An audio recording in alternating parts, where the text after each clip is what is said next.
Everyone, welcome back to my YouTube channel. कैसे हैं सभी लोग? आई होप अच्छे होंगे। चलिए आज फिर आपके लिए बॉलीवुड की कुछ और इंटरेस्टिंग स्टोरीज लेकर आई हूँ 70 के दशक की। आई होप आपको पसंद आए। जब सुपरस्टार ना बन सका ये दिग्गज स्टार, अमिताभ बच्चन की चमक गई किस्मत, तो बोले सब विधि का विधान है। लेकिन एक से कद काठी, लगभग एक सा अंदाज, दोनों ने मेहनत की और आगे चलकर महान कलाकार भी कहलाए। एक हीरो बना लेकिन फ्लॉप होता गया और दूसरे ने विलन बन दूसरे सितारों के पसीने छुड़ा दिए। 70 के दशक में अमिताभ बच्चन के साथ पर्दे पर भी नजर आए। दोनों के साथ देख ये कह पाना मुश्किल होता था कि दोनों में से बेहतर कौन है। लेकिन सुपरस्टार बनते बनते इस स्टार ने वो गलतियां की जिसका उन्हें अफसोस तो था, लेकिन फिर वह कह बैठे कि सब विधि का विधान है। लेकिन आज भी कौन था ये दिग्गज स्टार? चलिए आपको बताते हैं। बॉलीवुड में स्टार बनने का सपना लेकर 60 के दशक के अंतिम सालों में दो युवक मुंबई में हीरो बनने का सपना लेकर आए थे। शहर अलग अलग लेकिन मकसद एक। एक पंजाब से है तो दूसरा इलाहाबाद से। दोनों ने बॉलीवुड में अपना करियर बनाना चाहते थे। दोनों की एक से कदकाठी और लगभग एक सा अंदाज। दोनों ने मेहनत की और आगे चलकर महान कलाकार भी कहलाए थे। अमिताभ बच्चन के साथ ही अपने करियर की शुरुआत करने वाले ये एक्टर कौन और नहीं बल्कि विनोद खन्ना थे। इन दोनों कलाकारों ने अपनी संघर्ष और प्रतिभा के बल पर फिल्मों में नाम तो बनाया, लेकिन दोनों की मंजिलें अलग हो गईं। एक सितारा जहां सदी का महानायक बन गया, वहीं दूसरा सितारा अपनी प्रतिभा को दिखाने के बाद भी इसका सही उपयोग नहीं कर सका और वह पद वह हासिल नहीं कर पाए जिनके 100% वह हकदार थे। आज बात करेंगे विनोद खन्ना की उन गलतियों के बारे में जिसकी वजह से वह महानायक नहीं बन सके। एक से दिखने वाले दो सितारे जिनकी हाइट लगभग बराबर, लुक्स में भी एक ही जैसे। शुरुआती फिल्मों पर नज़र डाले तो विनोद खन्ना जहां मन का मीत और नतीजा जैसी फिल्मों में खलनायक बने, वहीं अमिताभ बच्चन ने सात हिंदुस्तानी में सहायक भूमिका निभाई। दोनों की अपनी पहली फिल्में किसी की सिफारिश से हासिल हुई थी। विनोद खन्ना को मन का मीत उस दौर के चरित्र अभिनेता और खलनायक मनमोहन के रोल छोड़ने और सुनील दत्त द्वारा नाम सुझाने पर हासिल हुई थी। वहीं अमिताभ को सात हिंदुस्तानी फिल्म टीनू आनंद के फिल्म छोड़ने और इसके निर्देशक के अब्बास को इनका नाम सजेस्ट करने से हासिल हुई थी। मन का मीत और सात हिंदुस्तानी इन दोनों की डेब्यू फिल्म रही। दोनों ने अपनी फिल्मों में अच्छा काम किया था, लेकिन वह नाम मिलना अभी बाकी था। इसके बाद साल 1971 में दोनों की एक ऐसी फिल्म आई जिससे उन्होंने इस बात का संकेत दे दिया कि यह लंबी रेस के घोड़े हैं। यह फिल्म थी मेरा गांव मेरा देश और आनंद। विनोद खन्ना इस फिल्म में विलेन के अवतार में नजर आए थे। फिल्म में उनकी भूमिका ऐसी थी जिन्होंने फिल्म के नायक धर्मेंद्र को पूरी टक्कर दे रहे थे, फिर वह बात हैंडसमनेस की हो या फिर एक्टिंग की। वहीं आनंद में अमिताभ बच्चन इस बार बड़ी भूमिका में नजर आए। फिल्म में वह भले को स्टार थे, लेकिन राजेश खन्ना को बराबर की टक्कर दे रहे थे। फिल्म मेरा गांव मेरा देश उस साल की सबसे ज़्यादा कमाई करने वाली फिल्म रही थी।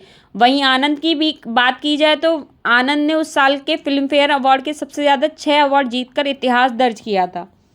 इसके बाद दोनों अपने अपने मुताबिक फिल्में सेलेक्ट करने लगे। जहां विनोद ने कम बजट की फिल्में और सहायक फिल्में करनी शुरू कर दी, वहीं अमिताभ ने बड़ी बड़ी फिल्मों और फेमस निर्देशकों की फिल्मों का चयन किया था। इसी क्रम में अमिताभ बच्चन का प्रकाश मेहरा द्वारा निर्देशित फिल्म जंजीर आई और फिल्म ने वह कमाल किया कि अमिताभ एंग्री यंग मैन बनकर उभर गए थे।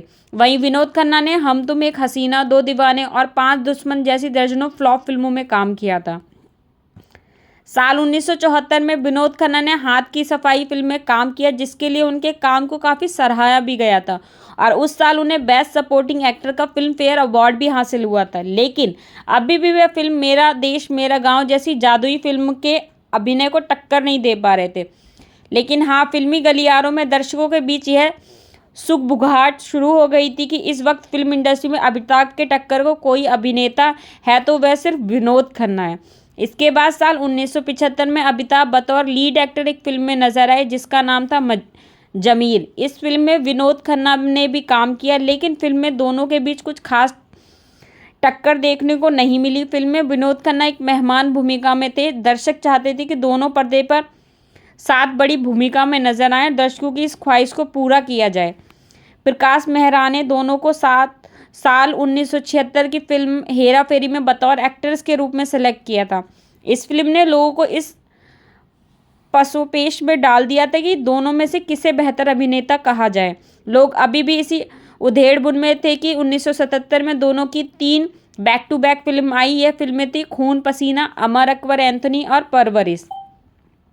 इनमें से विनोद खन्ना ने अमर अकबर एंथोनी और परवरिश नाम की 2 फिल्में तो अच्छी चुनी, लेकिन खून पसीना को चुनकर वे गलती कर बैठे, क्योंकि इस फिल्म में अमिताभ बच्चन पूरी तरह से छाए रहे और विनोद खन्ना के हिस्से में एक ऐसी भूमिका आई जिसमें ना तो उनके चिर परिचित अंदाज दिखाया गया और ना ही उनका स्क्रीन प्रेजेंस अच्छा था। फिल्म में विनोद खन्ना हीरो से को स्टार की भूमिका में नजर आए थे, जिनके हिस्से में सिर्फ फाइट सीन्स ही रह गए थे। मीडिया रिपोर्ट्स की माने तो कहा जाता है कि फिल्म के सेट पर जब विनोद खन्ना पहुंचे तो ये कहानी पूरी तरह बदल चुकी थी।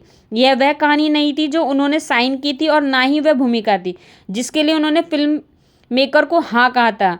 जब इस बारे में प्रकाश मेहरा से उन्होंने शिकायत की तो उन्होंने कुछ बदलाव कर उन्हें मना लिया था, क्योंकि फिल्म का अधिकांश हिस्सा अमिताभ के साथ शूट हो गया था, उसे बदलना अब मुमकिन नहीं था। मन मारकर विनोद खन्ना ने यह फिल्म की जो उनके करियर के लिए बेहद घातक साबित हुई थी। इसके अगले ही साल 1978 में दोनों की साथ में एक फिल्म आई जिसका नाम था मुकद्दर का सिकंदर। इस फिल्म में भी विनोद खन्ना सहायक भूमिका में ही दिखाए गए, जो उनके नंबर 1 बनने में सबसे बड़ा रोड़ा साबित हुई। इस फिल्म के चुनाव में कहीं ना कहीं विनोद खन्ना ही जिम्मेदार थे। दरअसल जब इस फिल्म का ऑफर लेकर प्रकाश मेहरा उनसे मिले, उनके रोल के बारे में बताया कि फिल्म में वह सेकंड लीड रोल हैं और इस लीड रोल के लिए अमिताभ बच्चन को साइन किया जा चुका है। इस कारण वो बताने के बाद भी विनोद खन्ना ने इस शर्त पर फिल्म को साइन किया कि उन्हें इसके लिए अमिताभ से ज़्यादा या उनके बराबर ही फीस मिले। फिल्म की फीस के लिए उन्होंने बराबरी तो कर ली, लेकिन अमिताभ के रोल के बराबर वे बराबरी नहीं कर पाए और इस तरह से उनका ये फैसला भी गलत साबित हुआ था। इसी दौरान विनोद खन्ना ने एक और ऐसा फैसला लिया जो इनके करियर रूपी ताबूत पर आखिरी कील साबित थी। दरअसल उन दिनों फिल्म विनोद खन्ना को मेडिटेशन की लत लग गई थी। 1978 में एक प्रेस कॉन्फ्रेंस कर उन्होंने लोगों को यह कहकर हैरान कर दिया था कि वे अपने पारिवारिक और फिल्मी जीवन का त्याग करें और अपनी अधूरी फिल्मों को पूरा करके फिल्मों की दुनिया को अलविदा कहकर सदा के लिए ओशो की शरण में चले जाएंगे। साल 1981 में आते आते विनोद खन्ना फिल्म और परिवार को छोड़कर ओशो को ज्वाइन कर चुके थे। वह अमिताभ बच्चन के सुपरस्टार बनने की राह में कोई रुकावट नहीं थी। इस तरीके से विनोद खन्ना ने कई गलत फैसले लिए जिसका कारण उन्हें वह मुकाम हासिल ना हो सका जिसके वे असल में हकदार थे। हालांकि 80 के दशक के आखिर में जब ओशो से उनका मोह भंग हुआ तो उन्होंने फिर से फिल्मों को और पारिवारिक जीवन में वापसी करने की कोशिश की, लेकिन वह तब तक काफ़ी वक्त गुजर चुका था। साल 1998 में दिए गए इंटरव्यू में जब उनसे अमिताभ बच्चन के साथ उनकी टक्कर को लेकर सवाल किया गया तो उन्होंने जवाब दिया था कि 70 के दशक में हमसे कई गलतियां हुई, लेकिन सब विधि का विधान है जिस पर हमारा कोई जोर नहीं है। उन्होंने कहा था, भले ही आप लोगों को लगता है कि उन दोनों अमिताभ मेरे से बेहतर अभिनेता थे, लेकिन आज भी 100 लोगों से इस बारे में पूछेंगे तो 50 अमिताभ के पक्ष में और 50 मेरे पक्ष में होंगे। आपको स्टोरी कैसी लगी कमेंट में ज़रूर बताइएगा। अगर आपको स्टोरी अच्छी लगी हो तो लाइक, सब्सक्राइब, शेयर करना ना भूलें। Thanks for watching. Bye bye.